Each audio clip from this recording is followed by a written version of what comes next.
स्वागत है। फिर से मैं आ गया हूँ आपके पास सेल क्लास 9 की बायोलॉजी सेल को लेके। सेल में मैंने पहले भी एक लेक्चर ले चुका हूँ और ये दूसरा लेक्चर होने वाला है, इसलिए मैंने लिख दिया episode 2। Today's video is episode 2 for class 9 biology, जो chapter name is cell the living world, है ना, द सेल लिविंग वर्ल्ड। तो जो मैंने पिछले लेक्चर्स में मैंने बताया था आपको कि सेल क्या है, किसने डिस्कवर किया है, क्यों किया, नहीं किया, ये सारी चीजें आप मेरे पिछली वीडियोस में जाके देख सकते हैं। और मैंने वहां पर सेल थ्योरी तक कंप्लीट कर दिया, मैंने वहां तक सेल थ्योरी तक कंप्लीट कर दिया है। Now we are proceed to the cell. अब हम लोग सेल के बारे में पढ़ेंगे। अभी तक हमने सेल को जाना क्या है, सेल नहीं। अब सेल के बारे में brief we are going to detail in brief, हम इसको ब्रीफ में बताने वाले हैं सेल को, ठीक है। तो एक टर्म्स था कि जो मैं बोल रहा था इन 1940 1940 में इलेक्ट्रॉन माइक्रोस्कोप इन 1940 इलेक्ट्रॉन माइक्रोस्कोप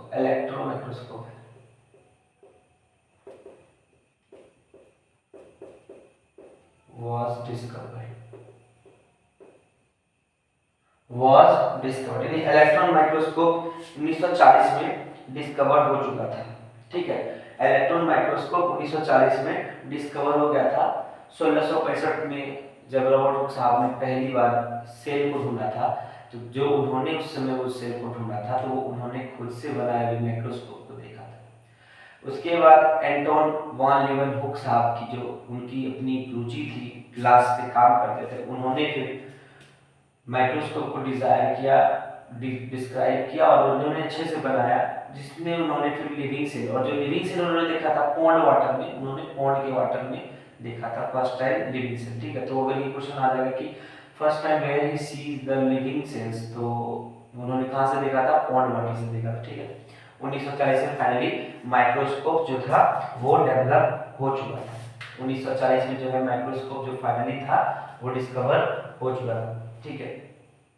मैं पहले भी बताता हूँ और हर समय बताते रहता हूँ कि लाइफ गोज मस्ट ऑन, चीज़ें बहुत ऊपर नीचे होती है लाइफ में, but you have to think on that. आपको हमेशा फोकस होना होगा और आगे चलना पड़ेगा। दिस व्हाट लाइफ व्हाट, और ये जीवन है, जीवन ऐसे ही चलता है। आप मुझे देखोगे, किसी को कहीं भी देखो, किसी को देखो, तो life has to go on, और कोई चीज ना उसको रोक सकता है, ना समय रोक सकता है, ना कुछ भी रोक सकता है। इसीलिए अगर आप अभी पढ़ने आए हो तो पढ़ लो, क्योंकि बाद में ये मौका भी नहीं मिलेगा कि बैठ के पढ़ सको, है ना। जब अभी आप पढ़ रहे हो तो आपको पढ़ने का मन नहीं कर रहा, लेकिन जब आप मजबूरी में पढ़ने बैठोगे तो आपको पढ़ने का मन नहीं करेगा, फिर भी सबसे ज्यादा आप ही पढ़ोगे, लेकिन फिर भी आप कुछ नहीं कर पाओगे, क्योंकि the precious time that you have right now will pass on, और वो फिर वापस घूम के नहीं आता। इसीलिए पढ़ लो, पढ़ने की चीजें ही बता रहा हूँ। सेल के बारे में बता रहा हूँ। तो सेल बेसिकली जब हमने देख लिया कि cell is the basic structure and function unit of life, ठीक है। तो सेल क्या है, सेल बेसिकली सेल के अलग अलग नंबर है, सेल में नंबर है, सेल के शेप है,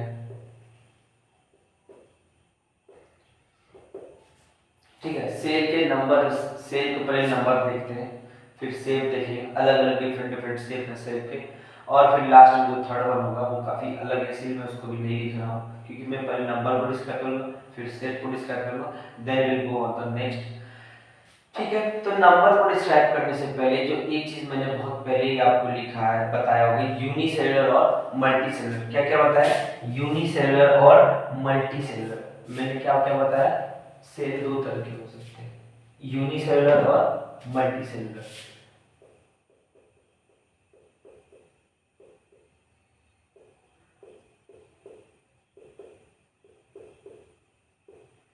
सेल दो तरह के हो सकते हैं, यूनिसेलुलर और दूसरा मल्टीसेलुलर। देखिए आप लोग इसको आराम से देखिए, और जो जो मैं लिखता हूँ उसकी आप पहले एक तो स्क्रीनशॉट लिया करो, या फिर पेन कॉपी के साथ बैठो और उसका नोट्स लिखते चलो। आई थिंक कि मैं तुम्हें इतनी जानकारी दे देता हूँ जिससे तुम you are enough to handle all this things. और मैं तोड़ तोड़ के वीडियोस जो हमारी बिल्कुल लंबी वीडियोस नहीं होती, ताकि आप बोर ना फील करो, आप लिखो, पढ़ो और टॉपिक बाय टॉपिक समझो। आज जो पढ़ेंगे सेल नंबर, सेल साइज, ठीक है। मैंने बोल दिया वर्ड भी, नहीं बोल रहा था मुझे, सेल के नंबर, शेप और साइज, ये तीन चीजें हैं जो बोलनी थी। तो चलो अभी नहीं डिस्कस करना है, मैंने मुझे सबसे पहले सेल का नंबर, मैं यहाँ बात कर रहा हूँ सेल का नंबर। सेल के नंबर के हिसाब से दो नंबर की मैंने बात की, एक यूनिसेलुलर और एक मल्टीसेलुलर। यूनि मतलब होता है वन यानी सिंगल, यूनि मतलब होता है सिंगल, यूनि मतलब होता है सिंगल, और मल्टी मतलब more than one, one plus यानी मोर देन वन सेल। ठीक है,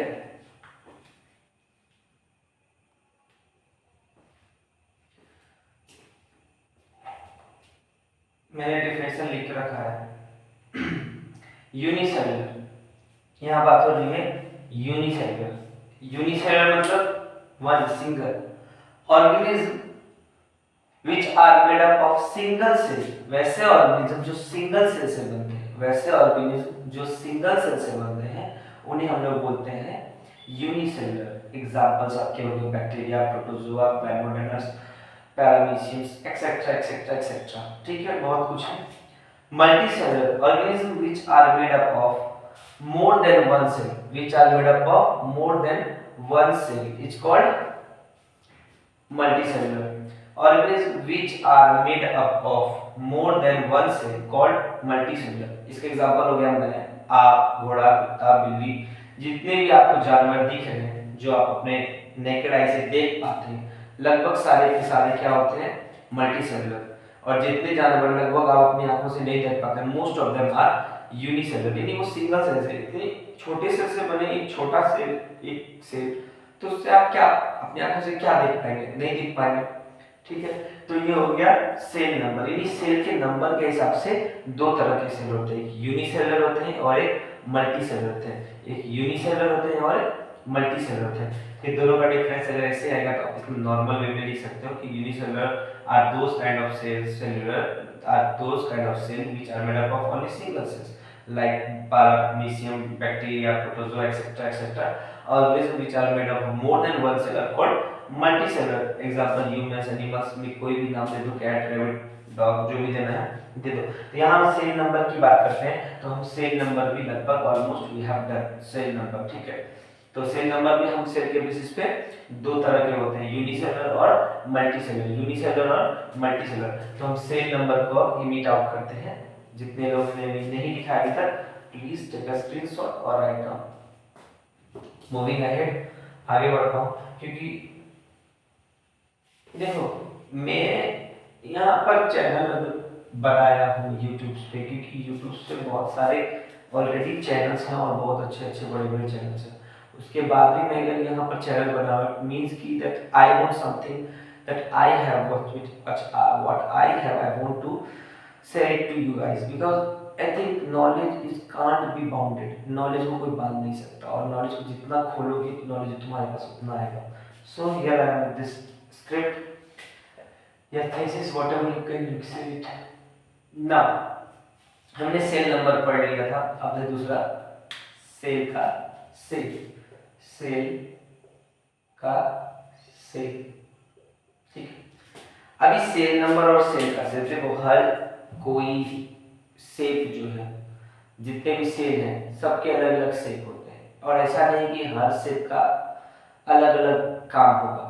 हो सकता है हर सेल का अलग अलग काम हो, लेकिन सेल का जो शेप है वो डिफाइन नहीं कर सकता है कुछ भी चीज। जैसे मान लो अगर किसी सेल का अगर राउंड शेप है तो उसका मतलब वो आरबीसी ही होगा, ये डिफाइन नहीं कर सकता।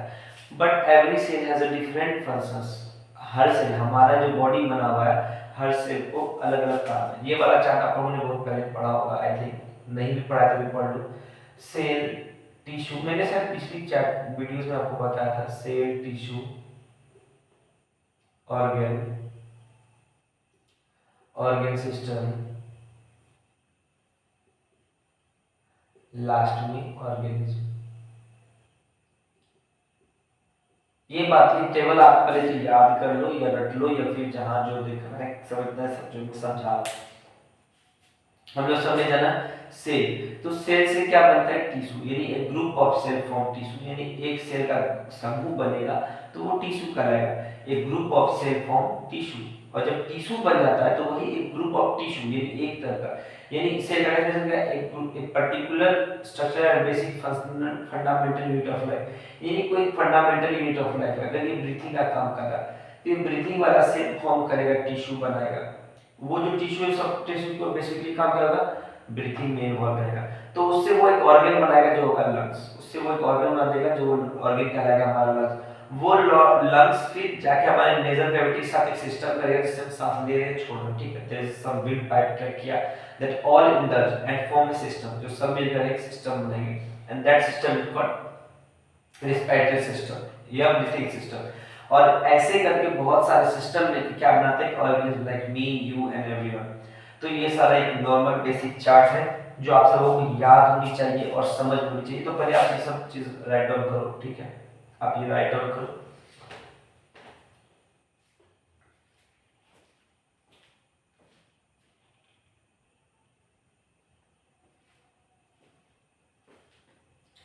As you can see that, जैसा कि आप देख पा रहे हो मैंने कुछ सारे डायग्राम्स बनाए एंड दैट डायग्राम्स, जो भी डायग्राम्स बने हैं वो सारे आपके एनसीईआरटी की बुक में, और एनसीईआरटी बुक का हर एक चीज हर एक लाइन एवरीथिंग इज इम्पोर्टेंट, ठीक है।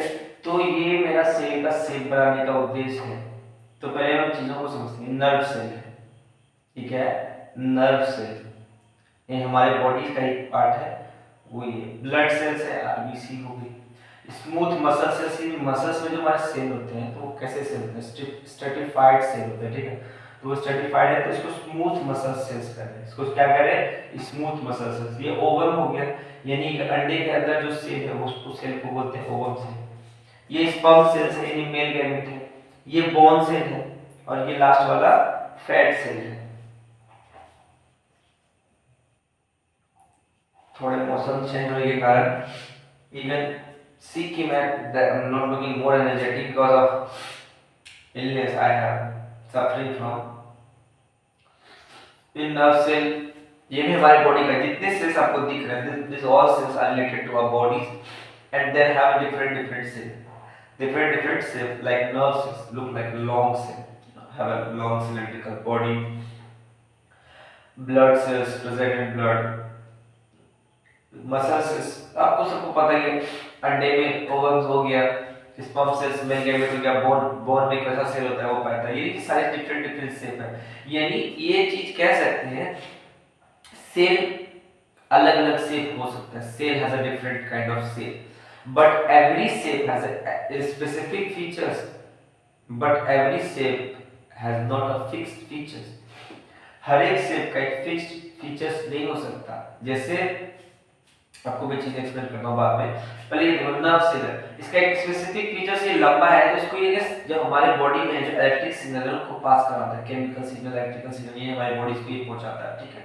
तो इसको लंबा होना होता है। ब्लड सेल्स हमारा, आपको सबके बीच में मैंने ये दिखा न्यूक्लियस दिखा हुआ है, ये जो दिखा हुआ है ये न्यूक्लियस है। लेकिन जो बोलोगे कि आरबीसी में जो न्यूक्लियस होता है ना वो डिसअपीयर हो जाता है, आरबीसी में जो न्यूक्लियस होता है वो डिसअपीयर होता है। इसका मतलब ये नहीं कि न्यूक्लियस नहीं होता, कोई भी सेल बिना न्यूक्लियस के हो ही नहीं सकता, कोई भी सेल बिना न्यूक्लियस के नहीं हो सकता, एक्सेप्शनल कुछ कुछ है, ऐसा नहीं मैं बोल रहा। Most of the cell we are discussing in class 9 that have nucleus, लेकिन यहाँ पर ये न्यूक्लियस नहीं रहता है after it matures, after it matures ये न्यूक्लियस का डिसअपीयर होता है। तो जो हम डेफिनेशन आरबीसी का लिखते हैं, after RBC matures the nucleus disappear, ठीक है, ये होता है। फिर मसल सेल्स, ये बहुत इंपॉर्टेंट लाइन मैंने जो कहा बहुत इंपॉर्टेंट लाइन है, you can write it. After maturing RBCs nucleus is disappeared, okay.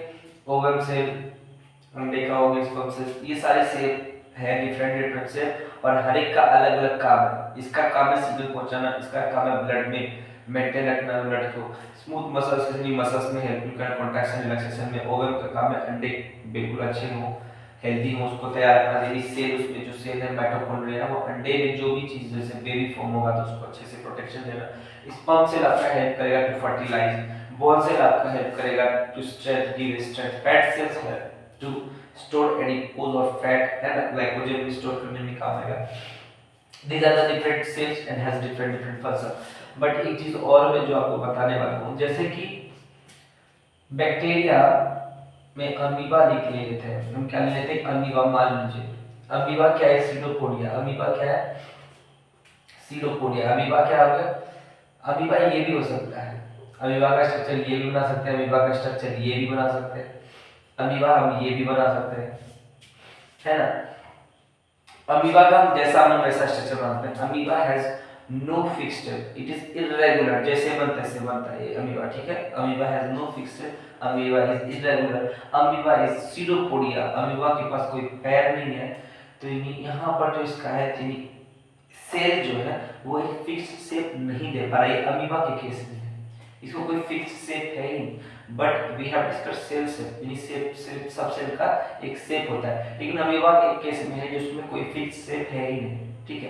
तो अमीबा एक एक्सेप्शन में आ गया कि जिसको शेप नहीं है, ठीक है। ये बात है आप याद रखिए, amoeba has no fix shape, it is irregular, जैसे मन तैसे जहां मन तहां हो सकता है। यानी सेल शेप में आप समझ गए कि सारे सेल को शेप होना जरूरी है, हर सेल का एक शेप डेफिनेट शेप होना जरूरी है, बट कुछ भी ऐसे सेल है जिसको डेफिनेट शेप नहीं है। अब बात करते हैं सेल साइज की। जो मैंने पहले चार्ट बनाया था सेल के बारे में थी, सेल का नंबर फिर बताया था सेल। अब लास्ट जो मैंने नहीं लिखा था उसका कारण नरेंद्र मोदी है, ये मत कहना। साइज मैंने इसलिए इसमें नहीं लिखा था, अभी मैंने आपको जो न्यूरॉन नर्व का जो डायग्राम बनाया था, तो वो नर्व का डायग्राम थोड़ा लंबा नहीं था उतना, लेकिन जो नर्व होता है वो लंबा होता है, इसलिए मैंने साइज में वो नहीं लिखा है, क्योंकि अब वो साइज वाला आपको चार्ट यहाँ कम आने वाला है। तो जो हम डिस्कस कर रहे हैं वो सेल का साइज डिस्कस करेंगे, वो हम डिस्कस कर रहे हैं सेल साइज। तो सबसे पहले स्मॉलेस्ट सेल की बात करते हैं, जो smallest cell, largest cell,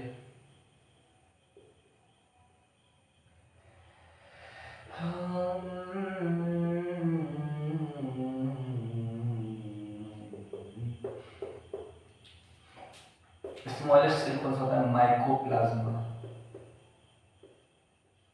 largest cell कौन सा होता है बताओ, ऑस्ट्रिच एग।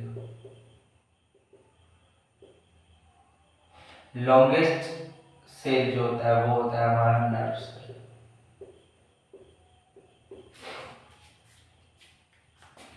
देखो स्मॉलेस्ट सेल, धरती पे जो सबसे छोटा सेल है वो है माइकोप्लाज्मा, वो है माइकोप्लाज्मा का, वो है माइकोप्लाज्मा। और माइकोप्लाज्मा क्या एक तरह का बैक्टीरिया है, माइकोप्लाज्मा क्या एक तरह का बैक्टीरिया है, माइक्रो ऑर्गेनिज्म। माइकोप्लाज्मा क्या है, माइक्रो ऑर्गेनिज्म। और ऑस्ट्रिच एग आपको सबको पता है ऑस्ट्रिच क्या है, ऑस्ट्रिच एक बर्ड है, और उसका अंडा, जो उसका अंडा है वो सबसे बड़ा अंडा होता है। और एक ओवम सेल मैंने बताया था आपको, ओवम यानी अंडा भी एक सेल है, तो सबसे बड़ा, वो सबसे लार्जेस्ट, वो सबसे बड़ा सेल, ऑस्ट्रिच का एक सबसे बड़ा होता है, इसीलिए उसको कहते हैं लार्जेस्ट सेल। अब लॉन्गेस्ट यानी सबसे लंबा सेल कौन सा होता है, सबसे लंबा सेल कौन सा होता है, तो सबसे लंबा सेल जो होता है वो होता है हमारा नर्व सेल, जो सबसे लंबा होता है वो होता है नर्व सेल। तो नर्व सेल, इन तीनों चीजों को लिखो आप। तो हमने जितना सेल के बारे में पढ़ा अभी तक, सेल के शेप, साइज, नंबर, सेल को पहले तुमने सेल को समझा, सेल को किसने डिस्कवर किया, कब क्या क्यों किया, किस हालात में क्या, कैसे थे, किसने किसने किया, उनके बारे में किसने क्या कहा, वो सारी चीजें हमने डिस्कस की। अब हम आए सेल पे, तो सेल के बारे में क्या पढ़ा, सेल को तीन चीजों से हम बांट सकते हैं, सेल के साइज से, सेल के शेप से, सेल के नंबर से। तो सेल के नंबर से मैंने दो चीज बताया, यूनिसेलुलर और मल्टीसेलुलर। सेल के नंबर के हिसाब से दो हुआ, यूनिसेलुलर और मल्टीसेलुलर। सेल के साइज के शेप के हिसाब से मैंने बताया, every cell has different shape and they have different functions to do, like blood cell has different functions that they have to run, they have to circulate all over the body, यानी हमारे पूरे body में फैलने का काम है अभी। और उसके बाद मसल सेल्स आओ, तो मसल सेल्स हमारा कॉन्ट्रैक्शन रिलैक्सेशन में काम आता है। ओवम सेल की बात करो तो वो अंडा यानी हमें बेबी बॉर्न करने में काम आता है। Sperm cells to fertilize the egg, उसमें काम आता है। तो different cells have different work and that cell forms tissue and tissue has different work and that tissue forms into organ and organ forms into organ system. यानी इस तरह का काम, जैसे एक सेल बन के हार्ट बना, हार्ट क्या का काम है, पंप करना, यानी हमारे ऑल ओवर द बॉडी क्या करेगा, ब्लड पंप करेगा, ये हार्ट काम कर रहा है। हार्ट किस वे से काम कर रहा है, हार्ट पूरा बॉडी को यूज कर रहा है, तो हार्ट का एक सिस्टम है सर्कुलेटरी सिस्टम, तो हार्ट एक सिस्टम पे काम कर रहा है। तो इसी तरह करके हमने पूरा सेल से। अब सेल नंबर तो हमने तीन चीज पढ़ा। सेल का सबसे छोटा जो साइज, सेल का सेल का सबसे जो छोटा साइज है वो है माइकोप्लाज्मा, वो एक बैक्टीरिया। और भी कहीं पर तुम्हें अलग अलग टीचर अलग अलग चीज पढ़ाएंगे, तो तुम्हें पीपीएलओ पढ़ा सकते हैं। मैं थोड़ा सा पीछे जा रहा हूँ।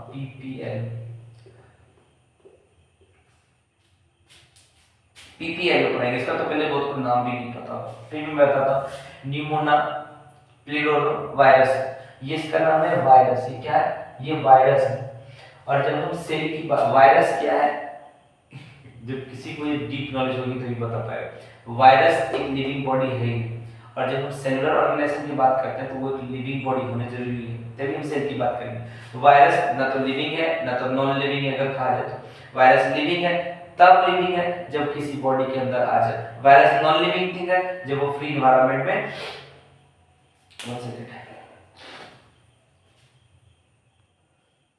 एक्चुअली मौसम चेंज हो गया तो थोड़ा सा हेल्थ इशू, ऐसा बड़ा हेल्थ इशू नहीं है।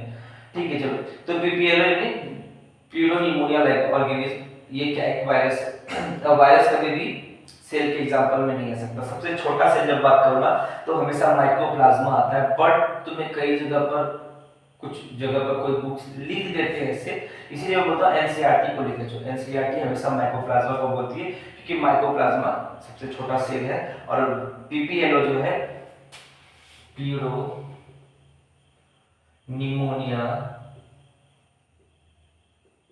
लाइक ऑर्गेनिज्म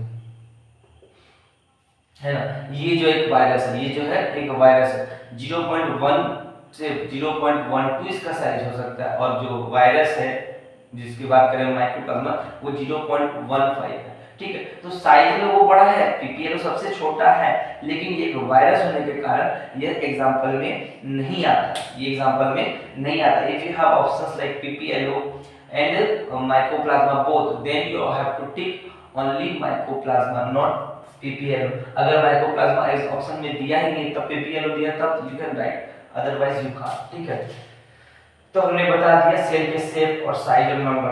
हम आते हैं सेल के कंपोनेंट, ये सेल जो बना है, सेल आखिर किससे बना है? आखिर सेल भी तो बना हुआ है ना किसी चीज से। सबसे पहले बायोमोलिक्यूल्स आते हैं। सबसे पहले क्या आता है? बायोमोलिक्यूल्स। बायोमोलिक्यूल्स क्या बनाते हैं? Cell organelle. सेल ऑर्गेनेल क्या बनाते हैं? सेल क्या बनाते हैं? टिश्यू। फिर इसके बाद तो सो ऑन, तो आपको मालूम नहीं है। इसके बाद तो आपको मालूम नहीं है क्या होता है। तो बायोमोलिक्यूल्स में लिविंग जो मॉलिक्यूल्स है जो एयर में मौजूद है वो बनाते हैं सेल ऑर्गेनेल्स। सेल ऑर्गेनेल्स, उसके बाद सेल, उसके बाद अब बोलोगे sir what is organelles? Like if you have query like what is organelles, like we are a human beings and we have organ inside the body. यानी हम एक मनुष्य हैं और हम मनुष्य के अंदर, शरीर के अंदर में ऑर्गन्स पड़े हैं जो स्पेसिफिक अलग अलग काम कर रहे हैं जिसकी वजह से हम जिंदा हैं, है ना। Like organ inside the body, same thing cell के अंदर क्या है? ऑर्गेनेल्स है। ऑर्गन की जगह पे क्या है? ऑर्गेनेल्स है। और उनके अलग अलग काम की वजह से सेल जिंदा है, क्योंकि सेल भी तो मरता है ना। Cell has also have to die, लेकिन जो सेल डाई करेगा तो सेल जो जिंदा जब तक है तो उसके लिए कुछ तो काम कर रहा है ना। जैसे मैंने बोला रॉबर्ट हुक ने डेड सेल के बारे में पढ़ा था, क्योंकि सेल मरा होगा तभी ना, तो सेल मरता है और सेल जिंदा है, यानी मैं जिंदा हूं क्योंकि मेरे सेल का ऑर्गन काम कर रहा है। उसी तरह सेल ऑर्गेनेल्स क्या है? A organs present in the cell is called cell organelle. A organs like things present inside the cell is called cell organelles. तो ये इसका नॉर्मल डेफिनेशन है। ये भी बहुत अच्छी चार्ट है। अगर ये आप चार्ट बनाते हो तो आपको बहुत बेसिक्स, यानी अगर जो sir cell from where the cell comes, ये सेल आया कहां से? सेल आया सेल ऑर्गेनेल से। ये सेल ऑर्गेनेल से, यानी मैंने बोला ऑर्गन सिस्टम, ऑर्गेनिज्म बोला तो ऑर्गेनिज्म आया कहां से? ऑर्गन सिस्टम से आया। ऑर्गन सिस्टम कहां से आया? ऑर्गन से आया। ऑर्गन कहां से आया? तो टिश्यू से। टिश्यू कहां से आया? तो सेल से। अब सेल कहां से आया? ये क्वेश्चन को तो सेल ऑर्गेनेल से। अब सेल ऑर्गेनेल कहां से आया? तो बायोमोलिक्यूल्स, और बायोमोलिक्यूल्स का it is present in the free nature, free surrounding air, है ना। ठीक है, तो ये चीजें हैं, आप लोग लिखते जाओ कि अगर आपको छूटेगा तो आपको दिक्कत होगा। तो मैंने आपको ये बता दिया। अब जो पढ़ना है हमें plasma membrane, plasma membrane, cell wall, nucleus, cytoplasm, cell organelle. इससे पहले कि मैं इन सब चीजों को, जो सेल कंपोनेंट्स जो मैं आज अब जो लेक्चर लूंगा, जो मैं पढ़ाने वाला हूँ, मैं सेल कंपोनेंट्स को पढ़ाऊंगा, यानी सेल के अंदर की चीजों के बारे में, plasma membrane, cell wall, nucleus, cytoplasm, organelle. तो सबसे पहले शॉर्ट शॉर्ट डेफिनेशन इन सबका दे देता हूँ। Plasma membrane outer covering of the animal cell। Same चीज में क्या होगा, outer covering of the plant cell, brain of the cell, क्या लिखेंगे, brain of the cell, cytoplasm, jelly like structure found inside the cell, a jelly like structure found inside the cell, ये है cytoplasm। अब organelles क्या होगा, organ like substance inside the, जिसको writing समझ में नहीं आती मैं फिर से एक बार बोल देता हूँ। Outer covering of the animal cell, क्या है ये plasma membrane, outer covering of the animal cell. Cell wall क्या है, outer covering of the plant cell, outer covering of the plant cell. Nucleus क्या है, brain of the cell, nucleus क्या है, brain of the cell. Cytoplasm क्या है, jelly like structure found inside the cell. और cell organelles क्या है, organ like substance inside the cell। ठीक है, आप ये सब पहले नोट डाउन करो।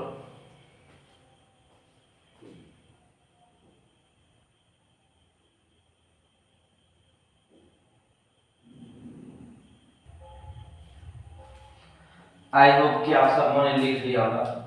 मैं वीडियोस को और अभी लंबा कंटिन्यू नहीं कर पाऊंगा, because I don't think I am capable to take that, I am not thinking I am well to do that, but things that कि आपको इन सब चीज़ों को कंप्लीट करना पड़ेगा। जितनी चीज़ें मैंने लिखा है, ये मेन ऑर्गेनेल्स जो मैंने लिखे हैं, ये सेल ऑर्गेनेल्स में भी बहुत सारे 11 नाम हैं, सारे 11 ऑर्गेनेल्स पढ़ने होंगे, लेकिन आई थिंक आपके एनसीईआरटी में उतने नहीं होंगे, तो जितने होंगे उतना पढ़ेंगे। प्लाज्मा मेम्ब्रेन के बारे में बता दिया, आउटर कवरिंग। अब ये प्लांट सेल और एनिमल सेल, दो टर्म आ गए हमारे पास, प्लांट सेल और एनिमल सेल। पहली बात तो मतलब आप लोग जितने भी देख लो, जो भी ये वीडियो जब पढ़ेगी डलेगी, और अभी आप जैसे मान लो देख रहे हो यहाँ तक आप आ गए हो लास्ट में, तो मैं आपको लास्ट तक अगर आए हो तो मैं आपको एक चीज़ बता देता हूँ, और इसके बाद आप कमेंट करोगे तो मैं समझूंगा। जितने भी अगर यहाँ तक वीडियोस देखे हो और लगातार कंटिन्यू देखो और ये लाइन में अगर सुनोगे तो आप जरूर कमेंट करना इस चीज़ पे कि देखो 10th एक बड़ा चीज़ है, 9th उससे एक छोटा चीज़ है। 9th में अगर तुम आ गए हो तो 9th में मात्र तुम्हें 3 चैप्टर पढ़ने हैं बायो में, 9th में तुम्हें मात्र 3 चैप्टर पढ़ने हैं बायो में। जो 3 चैप्टर है उसमें से 2 ही प्रमुख इंपॉर्टेंट हैं, मुझे मेरे लिए नहीं, ऐसे आम भाषा में भी, क्योंकि 12 में तो वो चैप्टर मिलेंगे, फूड रिसोर्स मिलेंगे, but not in that much कि आपको थोड़ा लॉस हो। लेकिन हाँ, आपको अगर बायोलॉजी में स्कोर अच्छा करना है और बायोलॉजी में 9th में स्कोरिंग पे मत भागो, स्कोर अच्छा करना है तो नॉलेज अच्छा लेना है। वो नॉलेज अच्छा लेने के लिए डीप अंडरस्टैंडिंग लो, मेरी बात मानो, पूरा डीप अंडरस्टैंडिंग लो, क्योंकि 9th बेस आपका बना रहेगी, जो बेस है आपका। क्योंकि 11th जाओगे, 12th जाओगे, आगे जब भी जाओगे तो बेस आपको कोई फिर नहीं बताएगा, वहां जाओगे तो सेल की अलग कहानी हो जाएगी। फिर ये तो बस इंट्रोडक्शन जितना दे रहा हूँ, शायद ही कोई टीचर्स आपको इतना डिटेल करके पढ़ाए, क्योंकि वहाँ ऑलरेडी आगे की ओर से लेके जाएंगे। और मेरे चैनल्स पे आप जो 11th की वीडियोस में जो डाल रही है, तो 9th की वीडियोस में इसलिए डाल रहा हूँ क्योंकि मुझे आपका बेसिक क्लियर करना है। मैं बेसिकली तो आपको 11th ही पढ़ाऊंगा, लेकिन जो भी ये मेरी वीडियोस देख रहे हो वो याद रखो कि ये बेसिक मैं आपका क्लियर कर रहा हूँ, क्योंकि मुझे पढ़ाना आपको 11th, और 11th पढ़ाने के लिए मुझे आपको समझाना पड़ेगा। तो वो समझाने में वहाँ जो मैं एनर्जी वेस्ट करूँगा, so that I teach class 9th also, कि यहाँ से आपको बेस भी आपका क्लियर हो गया और आगे स्टैंडर्ड हाई में तो आप पढ़ोगे। तो 9th में आप बेस क्लियर करते चलो, एग्जाम में अच्छा मार्क्स आएगा ही आएगा अगर आपका बेस क्लियर रहेगा। और जितनी मैं डिटेल दे पा रहा हूँ, आई डोंट थिंक कि नहीं देंगे भी, ऐसा नहीं है, मुझे किसी के क्वेश्चंस करना नहीं चाहिए, बट हाँ चीज़ें आपको मैं जितना आपको पर्याप्त मात्रा में चाहिए वो मैं दे रहा हूँ। और अगर सिर्फ मोर आपको अच्छा जानकारी चाहिए तो मेरे ही चैनल पे जाओ, क्लास 11 की वीडियोस देखो।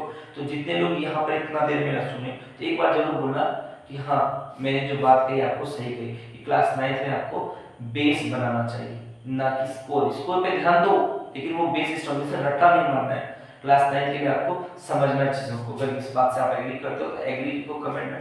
और मैं इसी चीज़ों के साथ आज के लेक्चर को समाप्त करता हूँ, क्योंकि I don't think I am capable to take the videos for more time because I am not feeling well. ठीक है, तो अगली जो वीडियो होगी मैं आपको सारी चीज़ों के पहले तो मैं सेल की डायग्राम्स बना के दिखाऊंगा, एनिमल सेल और प्लांट सेल। इन्हीं में दो ये चीज़ें, एनिमल सेल और ये प्लांट सेल, इन दोनों के बारे में बताऊंगा। And then I will describe plasma membrane, cell wall, everything. तब मैं नहीं तो मैं एक चीज़ करूंगा, इसके बारे में पहले नहीं बताऊंगा, मैं पहले इन सब चीज़ों के बारे में बता दूंगा, क्योंकि ये सब चीज़ों के बारे में जब पता रहेगा उसके बाद जब डायग्राम आप देखोगे तो you will get easy to understand things. तो अगली वीडियोस में हम पहले इन सब चीज़ों के बारे में पढ़ लेंगे। ये ऑर्गेनिज्म मैं बाद में पढ़ाऊंगा, ये ऑर्गेनिज्म मैं डायग्राम के बाद पढ़ाऊंगा। मैं आपको यहाँ तक जो है पहले पढ़ाऊंगा इन चारों को, उसके बाद मैं आपके डायग्राम्स क्लियर करूंगा and then we proceed on the cell organism, क्योंकि अंदर का पार्ट है। अंदर के पार्ट में जैसे जैसे हम पहले ओवरऑल बाहरी व्यू देख लेंगे ना, अब अंदर में पढ़ेंगे कि किडनी क्या है, लंग्स क्या है, हार्ट क्या है, तब हमको पढ़ना होगा। So I think that's it for today. तो जो एक चीज़ें हैं जो करनी है, आप लोग जो यहाँ तक देखे हो, जाओ मत, मुझे पता है चाह रहे हो तो जाओ नहीं। एक चीज़ है जो मुझे थोड़ा सा टाइम लगेगा मिटाने में। मैं आज सोचा था कि पूरा लेक्चर खत्म कर दूंगा, कम से कम इसका सेल कंपोनेंट्स, लेकिन मैं थोड़ा सा स्लो चल रहा हूँ। आई थिंक मैं खुद स्लो चल रहा हूँ, और मैं ये आप लोगों के लिए बनाता हूँ।